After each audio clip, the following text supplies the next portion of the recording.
एक सीधा साधा गांव का भगत कभी कथा नहीं सुनता था,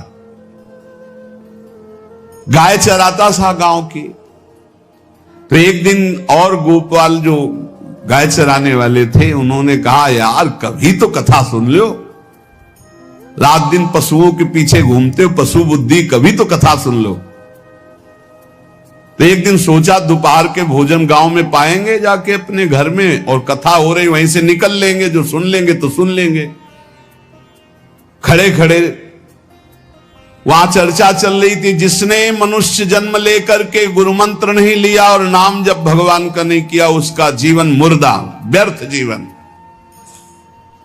चला गया सुन के, और बार बार वही दिमाग में कि पंडित जी कह रहे थे गुरु मंत्र नहीं लिया और नाम जप नहीं किया तो मुर्दा जीवन। जिन हरि भगत हृदय नहीं आनी, जीवित सौ समानते प्राणी। दूसरे दिन फिर गया, कहा पंडित जी आपने कल कथा में कहा था गुरु मंत्र ले लेना चाहिए, नहीं तो जीवन मुर्दा हो जाता है, बेकार जीवन रहता है। तो देव गुरु मंत्र आप, और तो हम किसी को जानते नहीं। देखा फटा पुराना कपड़ा, डंडा लिए एक चरवाहा। उनका ऐसे थोड़ी कि तुरंत गुरु मंत्र दे दिया जाता है, आखिरी दिन कथा के मिलना फिर दे देंगे, टाल दिया। अब वो आखिरी दिन कथा के तो दिन चढ़ावा चढ़ रहा था, तो पंडित जी ने कहा जब चलें तब ले लेना गुरु मंत्र, टाल दिया। अब वो जब आखिरी दिन के बाद, वो तो उस समय घोड़े पे बैठ सब सामान लाद के पंडित जी चलते थे, वो तो सब सामान लाद के चलने लगे। हो तो पीछे पंडित जी आप जो कह रहे थे कि गुरु मंत्र देंगे, आप गुरु मंत्र दे दीजिए। पंडित जी रबड़ी पवाई गई थी, घोड़े से उतरे, घोड़ा एक भगत के यहां खड़ा किया और लोटा लिया और भागे, क्योंकि सोच लगी थी। अब वो भगत किसान आदमी, गांव का गंवार आदमी पीछे लगे, पंडित जी अरे गुरु मंत्र दे दो, कितने दिन से टहला रहे हो आप। अरे उनका मतलब सोच का पेशा, तू गुरु मंत्र की बात कर। अब वो पीछे लगा कि अब हम नहीं जाने वाले, आपने सब सामान लाद ली थी, भगवान की कृपा कहो कि आपको सोच लगी आई, नहीं तो आप हमको तो गुरु मंत्र ही नहीं देते, हम आपको नाम पर विश्वास की बात। पंडित जी तो दत्त गपोचन, जय गुरुदेव की जय गुरु। वो दबकाए है दत्त गपोचन, एकदम मूर्ख आदमी, तो सोच तो। वो प्रणाम कर लिया, जय गुरुदेव, दत्त गपोचन, दत्त गपोचन। जपना न राधा न कृष्ण न राम न हरि। घर आया, बोले आज से गाय चराना बंद। बोले क्यों? बोले गुरु मंत्र मिल गया, अब हम भजन करेंगे, हमारा जीवन मुर्दा नहीं रहेगा, अब जीवन सार्थक रहेगा। और मेहनत करने वाला आदमी, गाय चराने वाला आदमी, अब शुरू हो गया बैठ के धत गपोचन, धत गपोचन। अब इसमें न कोई भगवान नाम है, न कोई मंत्र है, न प्रणव है, न नमो नमः, कुछ नहीं। गांव के लोग, घर के लोग बोले कि यार 50 गाय चराता था, पता नहीं कौन सा हम लोगों का पाप उदय हुआ कि कह दिया कि कथा सुन लेना। अब वो गाय चराना भी छोड़ दिया, अब गपोचन शुरू हो गया। अब उसकी ऐसी लगन लगी, सहज सरल भोले जो होते हैं ना, हरिवंश महाप्रभु कह रहे हैं, मुनि मन ध्यान धरत नहीं पावत, करत विनोद संग बालक भट, दास अनन्य भजन रस कारण, जैसे हित हरिवंश प्रगट लीलान। लालजू महाराज बड़े बड़े मुनियों के ध्यान में नहीं आने वाले, बड़े विनोदी। रुक्मिणी जी से कहा तैयार हो, भगत के दर्शन करने चलना है। रुक्मिणी जी ने कहा बहुत दिनों बाद आज आपको किसी भक्ति की याद आई, प्रभु जरूर कोई महाभागवत होगा, हम चलते हैं। बोले बहुत विचित्र महाभागवत। चले, साधारण वेश में चलना है। जब गांव में गए, उस भगवान तो सर्वज्ञ ही है, उसके घर के दरवाजे में बैठ गए और रुक्मिणी जी से कहा कि पहले तुम मिल के आओ भगत के, फिर हम मिलेंगे। रुक्मिणी जी ने कहा हाँ ये उत्तम बात है, पहले हम उनको दर्शन दे के और दर्शन करके आती है। तो आंख मूंदे ऐसे, न खाना न पीना, धत गपोचन। रुक्मिणी जी ने कहा ये कौन सा नाम भगवान का, न विष्णु शास्त्र नाम में है न गोपाल शास्त्र नाम में है, और कहीं हमने पढ़ा नहीं, ये कौन सा भजन कर रहा है। कहे किसका भजन कर रहे हो, चुप रहा। फिर किसका भजन कर, 2-3 बार तो गुस्सा के आंख खोला, देखा कोई स्त्री, तो बोले तुम्हारे खसम का भजन कर रहे हैं, और किसका कर रहे हैं। वो रुक्मिणी जी आ गई, बोले बहुत जानकार भगत है प्रभु द्वारिकाधीश से कहा बहुत जानकार भगत है। बोले क्यों, बोले हमने कहा कि किसका भजन कर रहे हो, देखो हम इतना छुप के गई थी लेकिन वो पहचान गए, वो कह रहे तुम्हारे खसम का भजन कर रहे थे। अब भगवान ने कहा हाँ तभी तो हम आए भगत जोड़कर। बोले प्रभु आप दर्शन बाद में करना, जाके पहले हमारा प्रश्न बता दो, प्रश्न का उत्तर दे दो कि आपके विष्णु शास्त्र नाम, गोपाल शास्त्र नाम, बहुत से नाम हैं, ये नाम तो हमने कभी नहीं सुना। भगवान ने कहा ये नाम हमको तो बहुत प्यारा है। बोले आपको कब, मतलब ये कब कैसे नाम रखा गया। बोले बहुत प्यारा है, हमारा ब्रज का रखा हुआ नाम है, ब्रज में मैया ने रखा था। कैसे रखा था। बोले एक दिन मैं माखन चोरी कर रहा था, सखा के कांधे पर खड़ा हुआ, ऊपर माट में हाथ डालकर मक्खन पूरा ऐसे खाता जाता, सखा को पवाता जाता। इतने में मैया और गोपी जन आ गई। एक कन्हैया ये क्या कर रहा है। अब हमने देखा कि फंस गए। हमने कहा कि मैया हमें बहुत भूख लगी थी और देखा कि इसमें चींटी चढ़ी हुई है, तो हम चींटी निकाल रहे थे। तो बोले चींटी कैसे निकाल रहे थे, यहां पूरा हाथ सना हुआ है तुम्हारा चींटी। बोले अरे भैया तू बावरी, जब चींटी को ऐसे निकालने करते वो अंदर चली जाती तो खबो खबो के निकाला, इसलिए ऐसा इतना हाथ हो। बोले यहां मुंह में भी जब तुम्हारे मक्खन लगा, एक मक्खी बार बार उड़ रही थी तो हम ऐसे मारा तो पूरा मुंह में मक्खन लगा। भैया ने कहा धत गपोचन। बोले ये उस समय का नाम रखा हुआ है, मेरा बाल गोविंद में जब मैया ने रखा था मक्खन चोरी के समय उस। अब आप विचार करके देखो, भगवान का साक्षात्कार गुरु वचनों पर विश्वास होने पर साधारण शब्द बोला तो भगवान तो सर्वलोक महेश्वर सर्वज्ञ, उनके सब जैसे हर अक्षर में आ विराजमान है, का खा गा घा आ, ऐसे ही सब अक्षरों में ब्रह्म विराजमान है। फिर राधा नाम तो स्वयं हरि जपते हैं, और राधा नाम तो परम प्रेममय है और बड़ा गुही है। विश्वास करके जब वो धदगपोचंद जपा तो रुक्मिणी और द्वारिकाधीश भगवान दर्शन देने आ गए, और तुम विश्वास करके राधा राधा जपोगे तुम्हें नहीं प्राप्त हो जाएगा। अरे यही राधा स्वयं भगवान हरि जपते हैं। इसलिए पहला जीवन का चरम लक्ष्य भगवत प्रेम, भगवत प्राप्ति। दूसरा, हमारी बुद्धि केवल विचार करे तो श्यामा श्याम के ही विषय में, किसी व्यक्ति वस्तु स्थान का अगर हमारा चिंतन हो रहा, संबंध हो रहा, तो श्यामा श्याम के संबंध से हो। जैसे गोस्वामी तुलसीदास जी कहते नाते नेह राम के मनियत सुहृद सुसेव्य जहालो। अगर ऐसा नहीं तो फिर हर वस्तु व्यक्ति स्थान में एक आसक्ति है, वो बांध लेगी, आप श्यामा श्याम तक नहीं पहुंच पाएंगे। इसलिए बुद्धि का जरूरी है प्रिया प्रीतम में स्थित होना। अगर बुद्धि ये निश्चय कर ले कि परम सुख स्वरूप श्यामा श्याम ही हमारे हैं, हम श्यामा श्याम के हैं, सुख है तो श्यामा श्याम के नाम में, रूप में, लीला में, धाम में। अभी आपने सुना आनंद का तारतम्य।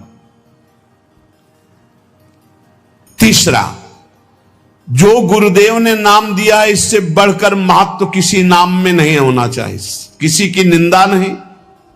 सब नाम हमारे प्रभु के हैं, पर हमारे लिए सर्वश्रेष्ठ नाम हो गया जो गुरु ने दिया है, जो मंत्र दिया, जो नाम दिया।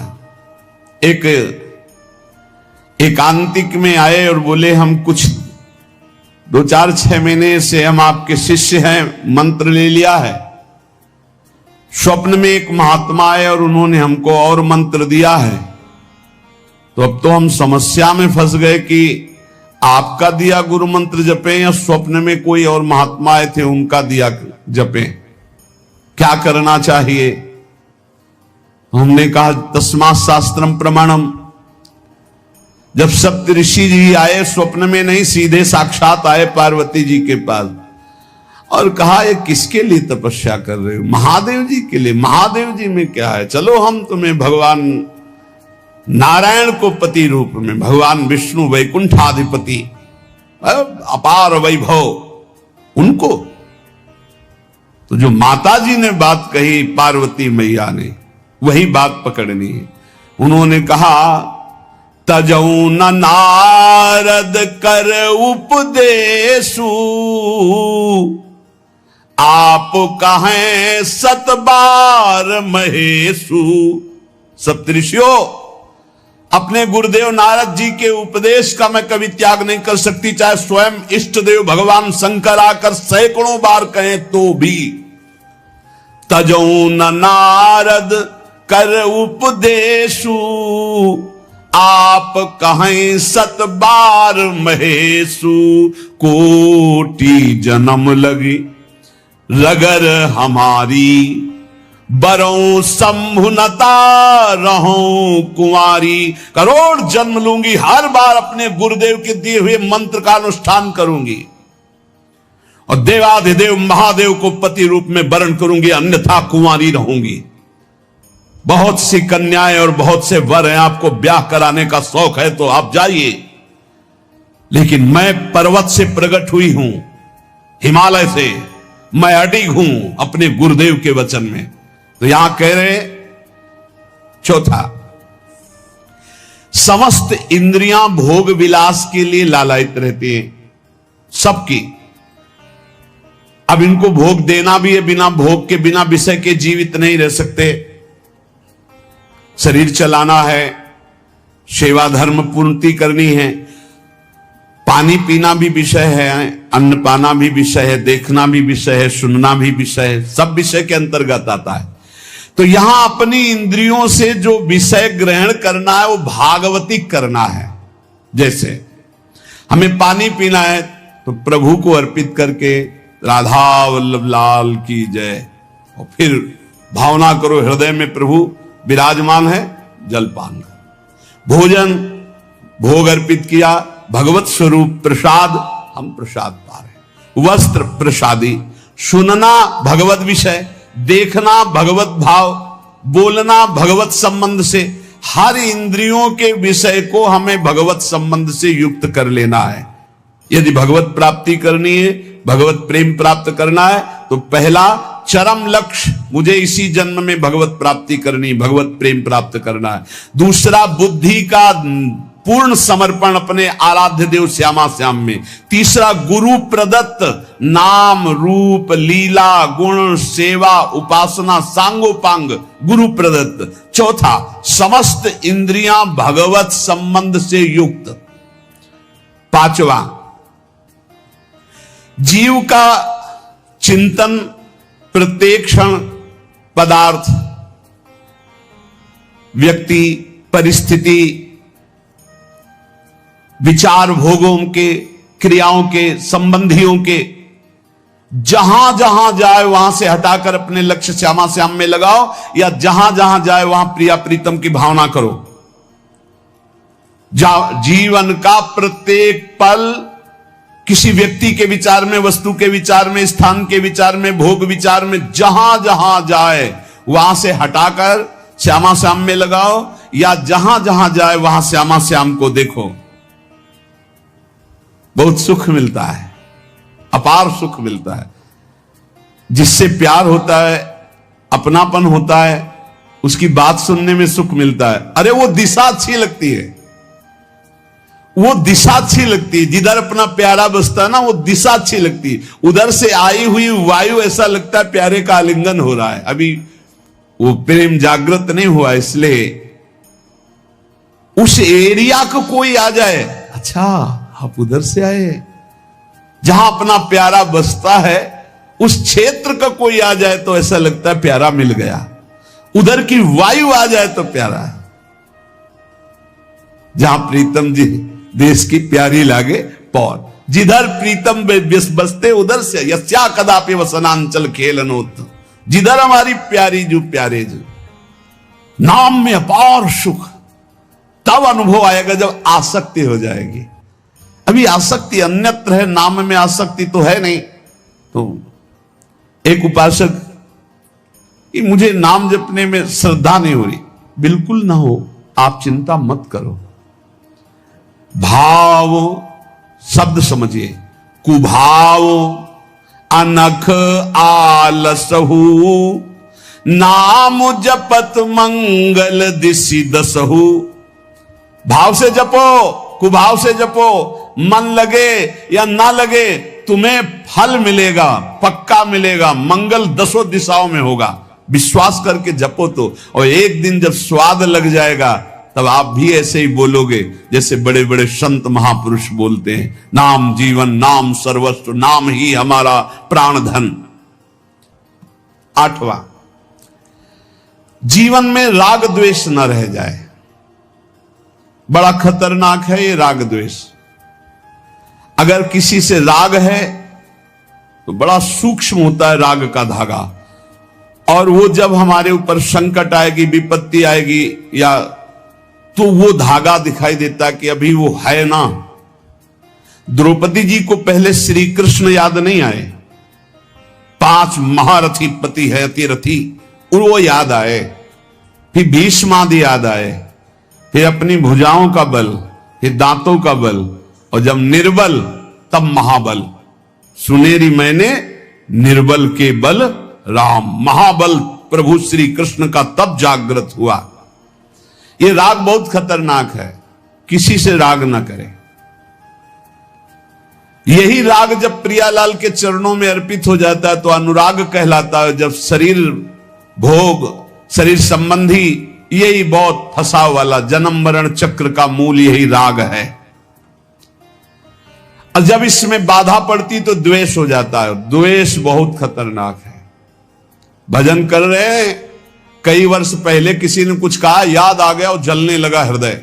उसकी पूरी सामने झांकी है, भजन कर रहे हैं प्रभु का, और झांकी है उस द्वेष जिससे हुआ है, और हृदय जलने लगा।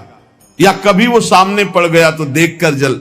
द्वेष ना होने पावे, अजात शत्रु ते सदा। भक्त अजात शत्रु होता, एक भी पूरा सृष्टि में शत्रु ना होने पावे। 9वां, प्रत्येक परिस्थिति में अपने आराध्य देव के द्वारा दिया गया मंगल विधान है ऐसा मानना। एक बार हमने सुना था, उस समय किडनी का रोग प्रकाशित नहीं हुआ था, कि असाध्य रोग भगवान की विशेष कृपा से प्राप्त होता है।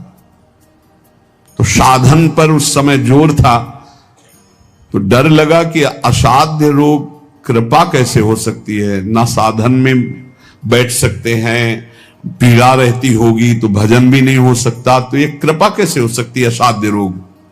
लेकिन सच्ची आपसे कहते हैं, साधना हो रही थी भगवत मार्ग में जैसा कुछ, लेकिन शरणागति में कमी थी, क्योंकि साधन पक्ष में विश्वास बहुत जोर का था। शास्त्र प्रमाणित साधन के बल से भगवत प्राप्ति पर विश्वास हमें था। कृपा शब्द का हमारा कोई परिचय नहीं था, कृपा शब्द से हमारा कोई परिचय नहीं था। पक्का समझ लीजिए, क्या कृपा शब्द, ये तो शब्द ही नहीं था, बस साधन शब्द से परिचय था। अपनी इंद्रियों को बस में करो, मन का निग्रह करो, और भगवान का निरंतर भजन करके परम पद प्राप्त करो। हर समय अपने साधन में लगे रहो। जब किडनी फेल हुई, साधन शब्द हटा, अब हाहाकार मच गया अहंकार में। अब क्या, फिर जो अहंकार शरणागत हुआ, फिर बात बन गई जो करोड़ों जन्मों की साधना से नहीं बनती, वो इस असाध्य रोग ने काम बना दिया। कह रहे हैं कि प्रत्येक परिस्थिति में पूर्ण कृपा, पूर्ण मंगल विधान देखना, ये 9वां सूत्र है। जैसी भी परिस्थिति आवे, चाहे जितना विकराल रूप लेकर के आ जाए परिस्थिति, कृपा ही कृपा, कृपा ही कृपा सच्ची मानना, परिणाम में देखना बड़ा मंगल और बड़ी कृपा होगी। 10वां, प्रेम प्राप्ति के मार्ग के पथिक का जीवन बड़ा विनयमय, बड़ा विनम्र, बड़ा संयमी, सदाचारपूर्ण, त्यागमय और शांत सुख स्वरूप। प्रेमी महात्मा का ये स्वरूप, बड़ा विनम्र जीवन, बड़ा विनयमय जीवन, बड़ा संयमित जीवन, सदाचारपूर्ण और त्याग रूप, त्याग की चेष्टा नहीं, वो त्याग रूप ही है। प्रभु के सिवा उसे कुछ अच्छा नहीं लगता। कुटुंब देहते जाए छूट सब ही विधि ना तो। और अद्भुत शांति, अद्भुत शांति, कोई भी द्वंद आ जाए उसे अशांत नहीं कर सकता। 11वां, श्री राधा माधव के नित्य नूतन परमानंद प्रदान करने वाले पदों का गायन, उनकी सेवा, उनके प्रेमी जनों के दर्शन संभाषण, तब ऐसे प्रेमानंद की तरंगे हृदय में उछलती रहती है जिससे लीला रस में उसका प्रवेश हो जाता है, तब उसका लीला रस में प्रवेश हो जाता है।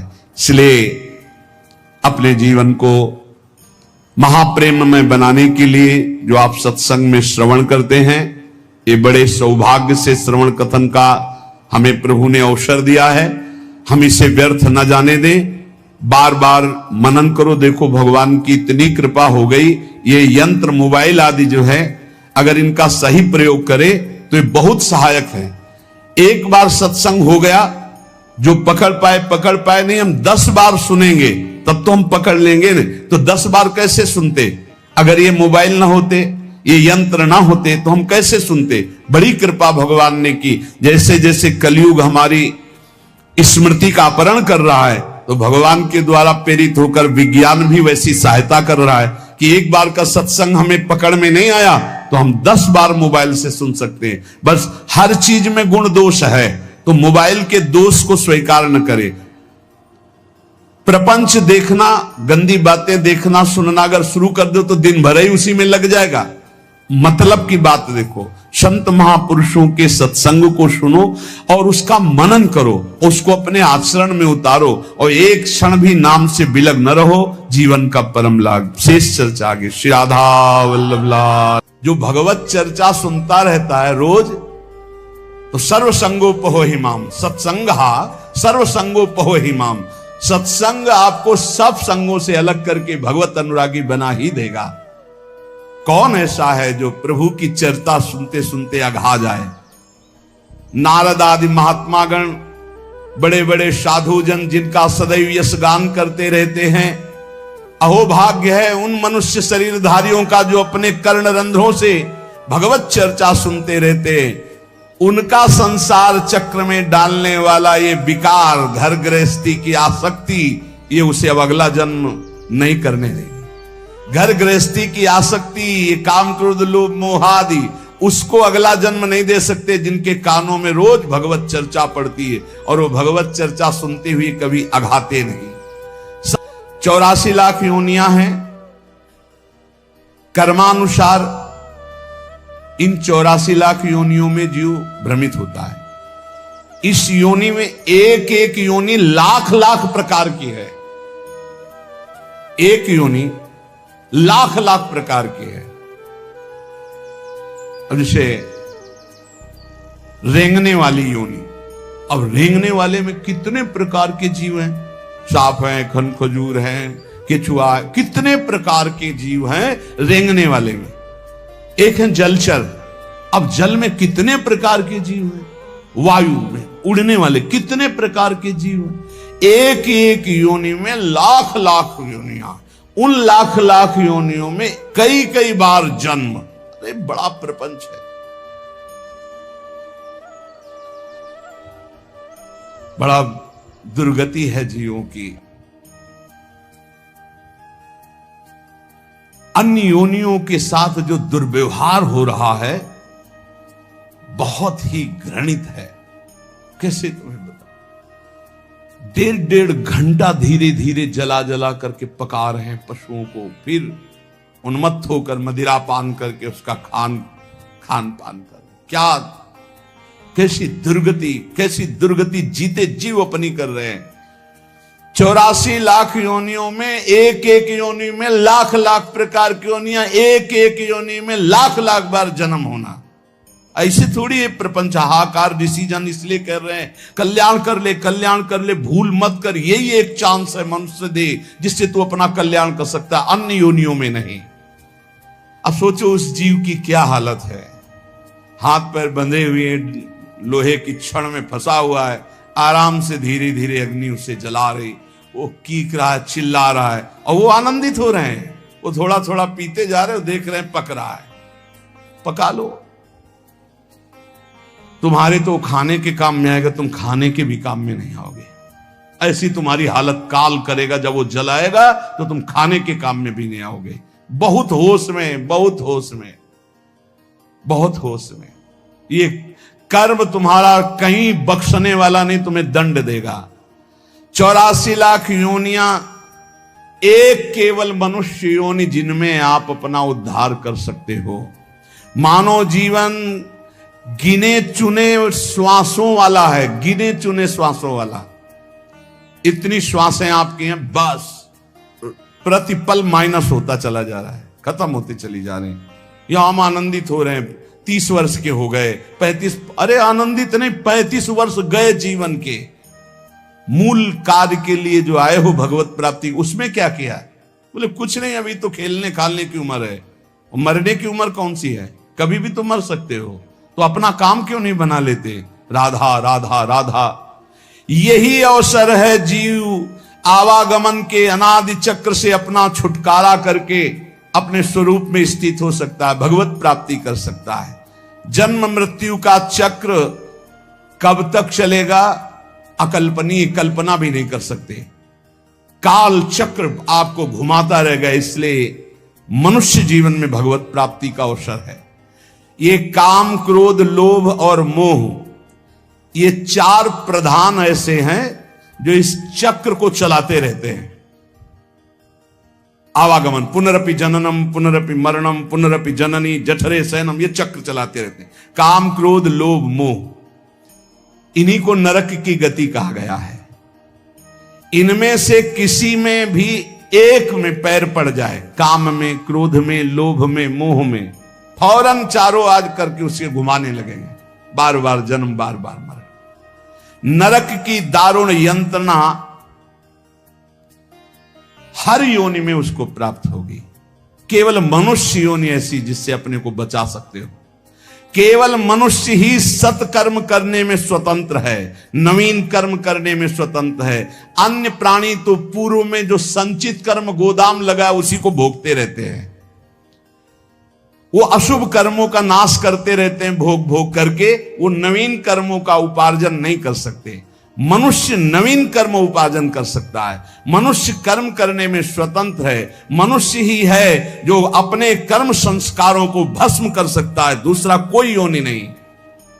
अब उसे सोचना है कि जो आपके गंदे कर्म जमा हैं उसमें और प्लस करना है या आग लगाना है पूरी गोदाम को। स्वतंत्र हो आप। काम, क्रोध, लोभ, मोह, ये जिनके जीवन में है, निश्चित समझो उनका जन्म मरण पक्का है। जन्म मरण पक्का है।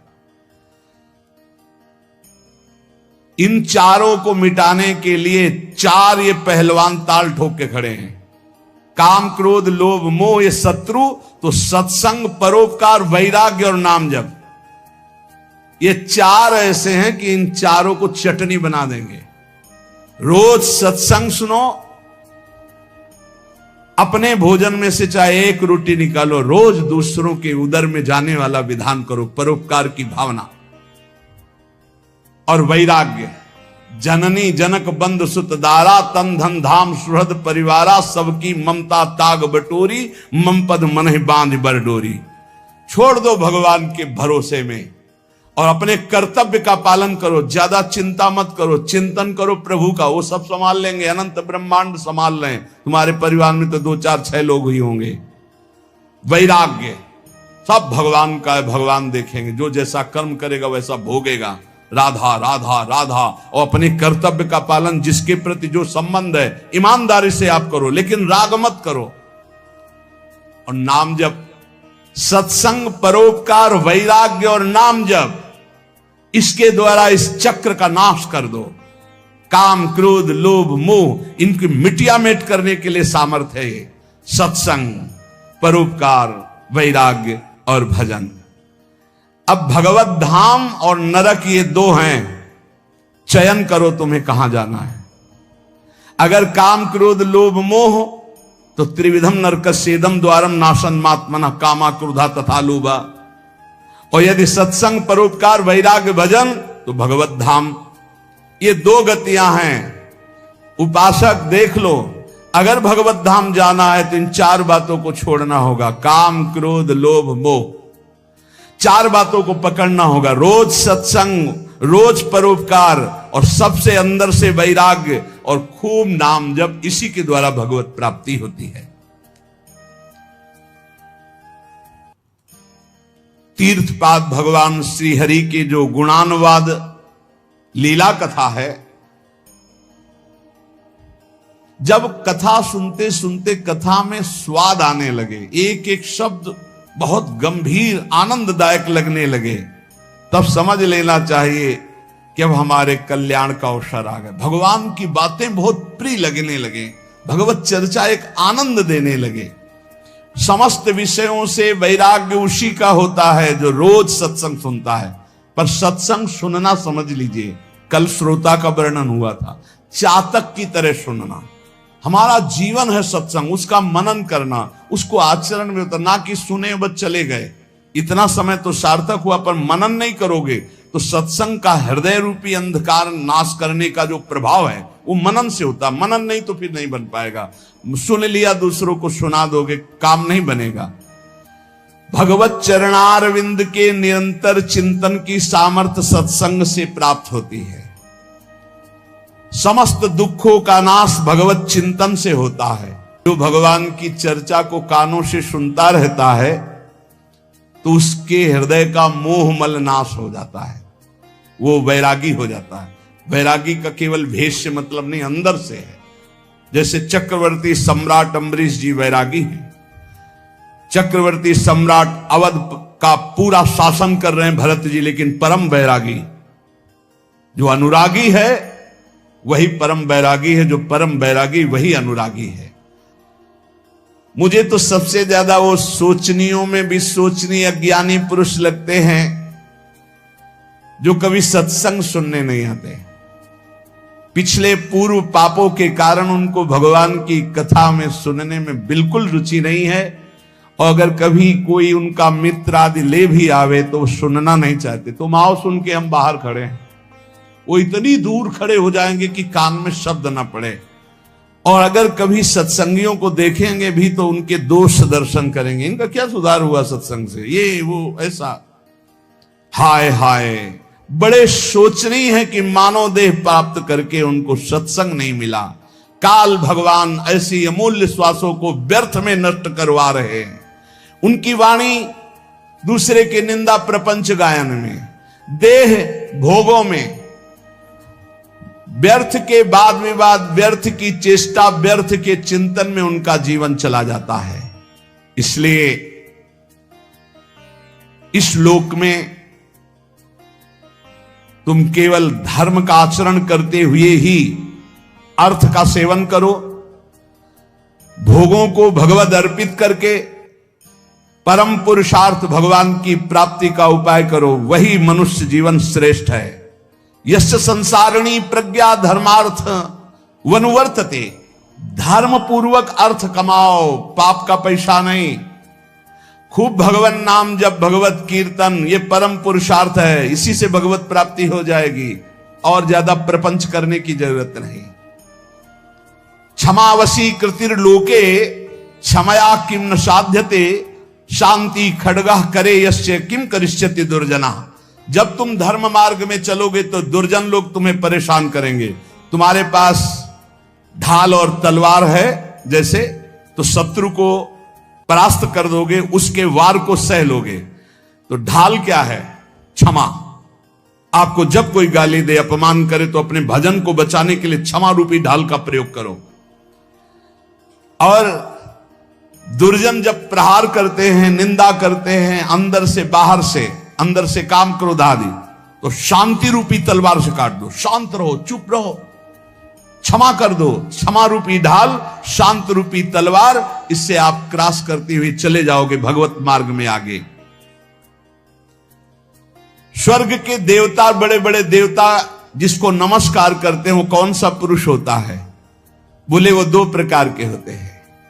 एक होते हैं जो बलपूर्वक दंड देने में क्षमता रखते हैं, पर उनका अपमान निंदा करो वो सह लेंगे, और निर्धन होने पर भी अवसर आने पर सब कुछ लुटाने के लिए तैयार हैं। इन दो पुरुषों को बड़े बड़े देवता भी नमस्कार करते हैं। गरीब होने पर भी दान देने का उत्साह और बलवान होने पर भी सहनशीलता, दूसरे के द्वारा किया हुआ निंदा अपमान आदि मौन होकर सह लेते हैं। यद्यपि सामर्थ्य उनमें दंड देने की है, गरीब होते हुए भी दूसरों को खिलाने पिलाने दान देने का उत्साह, इन दो को बड़े बड़े देवता भी नमस्कार करते हैं।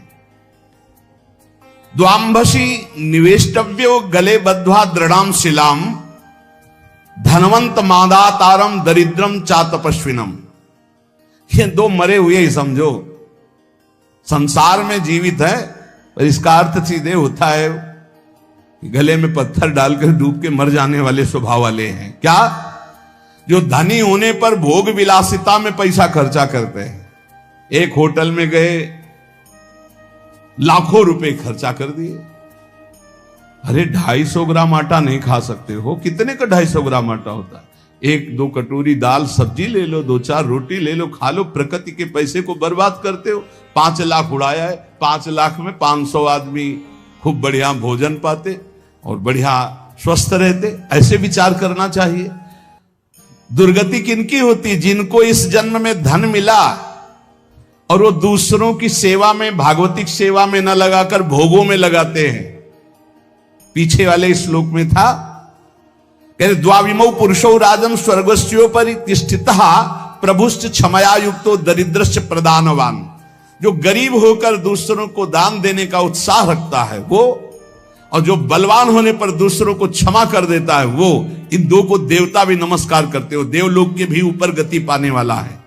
और इन दो को जो धनी होने पर, धन होने पर भी साधु सेवा, गौ सेवा, भक्त सेवा या समाज सेवा में ना देकर वो उड़ाता है नाना प्रकार के काम भोग, विषय भोग, मनोरंजन में। ऐसा नहीं कि प्रकृति का धन तुम्हें मिला, तुम उसके स्वामी जो चाहो कर लो।